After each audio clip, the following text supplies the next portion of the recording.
readers, Chris here. I feel like it's been a while since I've done a video because it has been. When I came back from vacation the other week, I was just so tired and I wasn't really feeling it. So I had to take a little bit of a break, but I am back now, hoping to get back on schedule soon. I have a hard time sticking to schedule sometimes, but I will do my best. Today, I'm going to do my July reading wrap up. And so July was kind of funny because I finished 8 books in July, and while that sounds like a lot, 4 of them were actually left over from June. So I actually only read 4 complete books in July, and there were a couple that I just didn't finish, which I'll talk about a little bit. Again, it was really hard to rank these books because I actually liked all of them. I really did. I enjoyed all of them. There's none that I disliked or hated. So really hard to rank these in any sort of order, but I'm going to do my best. And I am also going to be taking a lot of breaks because it is hot as heck here in New York, and I know everywhere around the world. So bear with me. If I start to get really sweaty, I'm going to walk away for a minute. But let me jump into this ranking with my 8th favorite book of July. I feel bad putting this book at the bottom, but I had to start somewhere, and that is going to be The Wastelands by Stephen King. This is the 3rd book in the Dark Tower series, and I have a funny story that maybe I'll tell in my my August TBR section, but I've read the Dark Tower series before, way back in the day, but I never finished it. I think I got to book 5 or 6-ish. I got really close to the end, and then I don't even remember why I stopped. So the reason that this book is at the bottom, though, is because that for such a chunky book, not a lot actually happens here. So we have Roland, our main character, and his, what he calls his quartet, his group of companions, basically, that are on this quest. And in the last book, in the 2nd book, was when they all kind of got together officially. So this is the 1st book where we see them all together and traveling together. And that's basically what this book is. They're just traveling, and a couple things happen, they travel, and that's basically all that happens. So I did enjoy it, I do like it, but compared to some of the other ones, it's just not as exciting. So that's why it is number 8. My 7th favorite book for July, and again, I feel so bad about putting this one low as well, and that's going to be The Enchantress Returns. This is the 2nd book in the Land of Stories series, and again, I do like this book. Our main characters, Connor and Alex, they're back for another adventure in the Land of Stories, and the villain in this one, I had really high hopes for, the Enchantress. They never call her this by name, but she's basically supposed to be this world's version of Maleficent. And Maleficent, I'm a big Disney fan, as you can see from my Aladdin poster back here. Maleficent is one of my absolute favorite villains of all time. So I had really high expectations going into this book.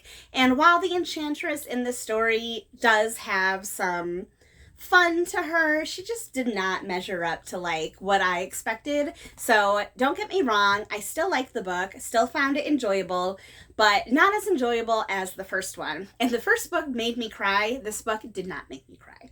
It came close at one point, but did not make me cry. So that is why it is number 7. Next up, number 6 for books I finished in July is going to be Jade Fire Gold by June C.L. Tan. Already reviewed this one, and what I said about it holds true. I feel like I liked this book. I didn't love it. There was something missing in it for me, and I don't even really know specifically what it is. The characters are fine, the world is fine, the plot is fine, and I liked it. I did enjoy it, but there was nothing truly spectacular about it. And I've felt that way a lot about a lot of these book box books. So Hotel, Magnafique, this one, and I'm sure there's others. I just can't think of them off the top of my head. But I still liked it. I thought it had some really cool stuff in it. But there's a reason why it's a little bit lower than some of the other ones. I can't tell you exactly what that is. But I did put it higher than The Enchantress Returns. and the Dark Tower book, just because of the fact that it's based on Singapore culture, which is a different type of Asian culture than I've read before. So because of that fact alone, that's why it's slightly higher than some of the other ones. Number 5 for my favorite books of June. This one hurts me a little bit. Again, I feel really bad about putting this one lower on the list. That's going to be The Blade Itself by Jo Abercrombie. This was my first Jo Abercrombie book, and I know that this book in the series is super popular on Bookstagram, super popular on BookTube, and I enjoyed the book, and I think it has a lot of potential. In fact, I feel like it has so much potential. I'm definitely going to keep reading the series, but the one thing that kind of annoyed me about this book, as I mentioned in the review that I did previously, is that it's not a complete story. You have to go into this knowing that you are not getting a complete story. It totally ends on a cliffhanger. I wouldn't even say it ends on a cliffhanger. Like, it just ends. Like, this whole entire book feels like chapter 1 of a larger story, which really annoys me. Like, if I'm spending the money on a book, I want a complete story, because that's what I'm expecting. So even though I love the characters in this book, I love the world building, I did not appreciate that the plot just ends. So that's why it's a little bit lower. But I still really, really like this one, and I still think that it's worthwhile reading and recommend it if you are into adult fantasy. That brings me to the halfway mark. So these next 4 books are all my favorites of the month, starting with number 4, and that is going to be a book I haven't reviewed yet, Talendor's Guest by Charles Mcgee, aka Chaz. If you don't know Chaz, I will link him below. He is a fellow booktuber, and it's funny because I actually won a copy of this book a while back from David's book reviews. David was doing a giveaway. I entered it. I won this, and I also won Jeremy Fee's book, Eclectic Nightmares. So when I won a copy of this book, I had no idea who Charles/Chaz, I had no idea who he was.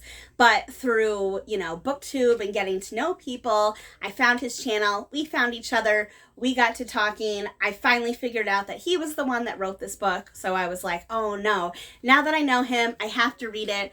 I was a little bit nervous. I'm always nervous to read books by people that I know and like, because I don't want them to be bad. But I'm happy to say this book was not bad. I did review it over on Instagram already. I haven't done a video on BookTube, but I will be doing one in the future. This story is super cool. It's basically about a man, a traveler, who travels around like the universe, different planets, different dimensions, and he happens upon this one planet where he meets a dragon. And the dragon wants to eat him because, he's a dragon. And in order to kind of escape, the traveler has to tell the dragon all these stories. So it's basically a short story collection that is nested within a story, which I think is really cool. But that means that there's something in here for everyone, because all of the various stories that the traveler tells, they're all very different stories. So I think, again, because they're so different, some are going to be better than the others, some are going to connect with more than the others, but that means that there is something in here for everyone, which I think is really cool. And I love dragons. So I'm a little bit biased. So Chaz, your book rated better this month than The Blade Itself and The Dark Tower, so you should feel pretty good about that. Book number 3, my third favorite book of July, is going to be War Storm, the 4th and final book in the Red Queen series by Victoria Aveyard. Instead of doing a separate review for this book, I did like a whole breakdown on the Red Queen series. I will link that above. Any of the reviews I've done so far, I will link throughout this video somewhere. That's a job for editing Chris in the future. But Red Queen was a series I struggled with. I really liked the first one, did not like the second book, liked the third book even less. But this 4th one really ended on a high note. This book saved the series for me. It saved the series. It was really good. It was really enjoyable. It had a lot of good things going for it. I went into it pretty in depth, so I'm not going to say too much more about it here, other than I really enjoyed it. It was a total surprise. I was expecting this book to be a total slog and not great, but it was a pleasant surprise, so that's why it's so high on my list. My second favorite book for July, another book that I have also not reviewed yet, and that was Rivals by Katherine Mcgee. This is the third book in the American Royal series. I thought it was going to be the final, but it doesn't seem like it is. It seems like she's going to keep going, which I have mixed feelings about. I feel like when you're expecting a series to be a trilogy and then it's not, it's a little bit frustrating. So that's why this book is not number one. There's a lot of good things in here. I love all the characters. I love all the girls.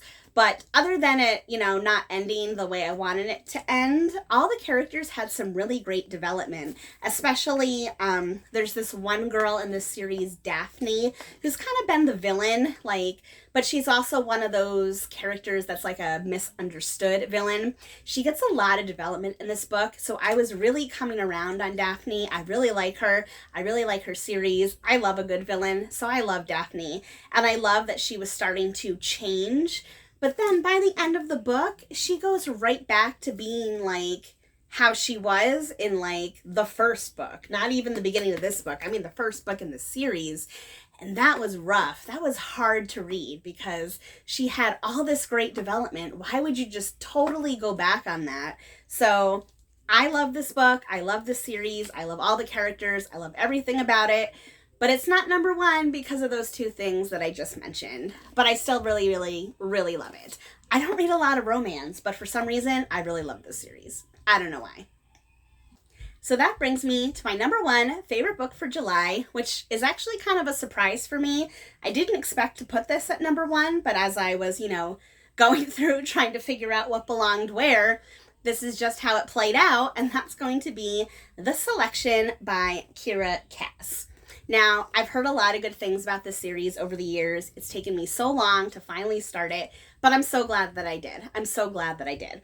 I wish I had jumped on this train sooner because this book is it's a super simple story. It's a YA story. It's basically like The Bachelorette, except set in a fantasy world where you have all of these women. There's 35 of them that are in this competition to marry a prince. They come from all different castes because there's a caste system where they're all it's kind of like The Hunger Games meets The Bachelorette. I don't know. There's just something about it that's super fun. And I found myself not being able to put this book down. Normally, because I read so many books at once, I'm I read a chapter, then I read a chapter of a different book, and then I read a chapter of a different book. But I found myself reading multiple chapters of this book at a time, which is not something that happens very often, but is definitely a sign that I am really enjoying something. So this book, it's kind of corny, I will admit. But I really liked it. I don't know why. I love The Bachelor, The Bachelorette. I love stories about royalty. So this book just hit all the right notes for me personally. So for that reason, The Selection was my favorite book of July, and I can't wait to see where this series goes. Those were all my favorite books for July, and that leaves me with two books that I did not actually finish, and those are the two books that I brought on vacation with me. Night Play by Sherilyn Kenyon, and then Skin of the Sea by Natasha Bowen. I brought both these books on vacation with me. One was supposed to be a steamy beach read. This one, I just thought, hey, I'm going to the sea. Maybe I can get some sea reading done. I did not end up reading any of these. So bad. I didn't end up reading any of these. Now, because it's a little bit farther along in the month, I have technically finished Night Play, but I just finished it yesterday, so this is going to be included in August.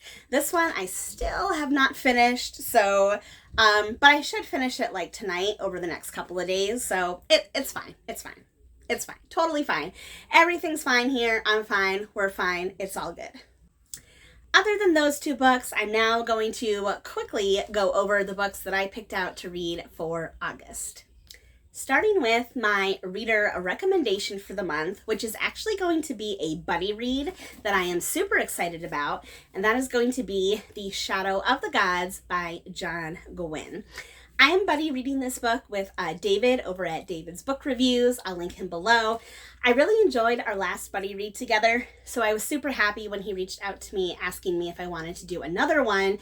And this is definitely a book, an author that I've been eyeing for a while. I'm hoping that I like this one better than Prince of Thorns, which was our previous buddy read. I'm still pretty early on in the book, but I already like this one more. I can already tell. Next up, I am continuing my Stephen King journey, and I have a funny story here because when I finished The Wastelands, which was the third book in the Dark Tower series, in my head, I was like, oh, I need to read book 4 in the Dark Tower series, which is called Wizarding Glass. So I grabbed that book off my shelf and I started reading it. I got about 2-3 chapters in and went, wait a minute, I should check my list and make sure that this is the next book I'm supposed to read. Because I have been reading all of Stephen King's books by order of publication date. And unfortunately, Wizarding Glass did not come out until years after The Wastelands. So it was not the right book. I could have either just said, screw it and skipped it. But I've been doing so well going in order that I decided to stop Wizarding Glass and pick up the next book that came out by publication date, which is Needful Things. So that was an oops.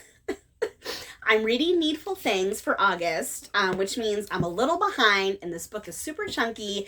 Don't know if I'm going to finish it, but I have to keep going with my journey, so it is what it is. Everyone makes mistakes, right? Next up, because I did finish Night Play, I am going to start a new adult fantasy. I'm really excited about this one, and that is From Blood and Ash by Jennifer Armentrout. If you follow me over on Instagram, you will know that a fellow bookstagrammer actually sent this book to me like a couple years ago for my birthday. So I don't know why it's taken me so long to read it other than I just have so many books. The struggle is real. But I finally am starting this one. So if you're watching, thank you again at Kristen's Reading Nook for sending this to me. I've heard that Jennifer Armentrout is very comparable to Sarah J. Maas. And okay, I've only read 2 of Sarah J. Maas's books, but I had some major issues with them. So I'm really curious to see how this one measures up. Again, very early days into this one, but I'm liking it already. So I have high hopes. I say that a lot, but that's just how I'm feeling. High hopes. High hopes. I've got high hopes. Moving on. Next up, I am continuing the selection series. So my YA fantasy for the month is going to be The Elite, which is the second book in the selection series. And then also I am continuing the Land of Stories series with book number 3, A Grim Warning. So those are all my books for August. What I am missing here is normally I pick out what I call a rando, which is usually either a historical fiction or a romance or something. I'm not doing that because I think I've got enough on my plate. And also, if I do finish Skin of the Sea, I may slide another book box book in there somewhere. I just don't know which one yet. Maybe I'll post a short about that. I don't know. I just don't know. August is starting out like kind of weird. Everything's all up in the air, but hopefully it'll all settle down soon. That is all for my July wrap-up and my August TBR. If you've made it this far in the video, thank you so much for watching. Please give it a like, it really helps me out. And if you're not already, please subscribe to my channel for more bookish videos coming your way soon. All right, everyone, happy reading.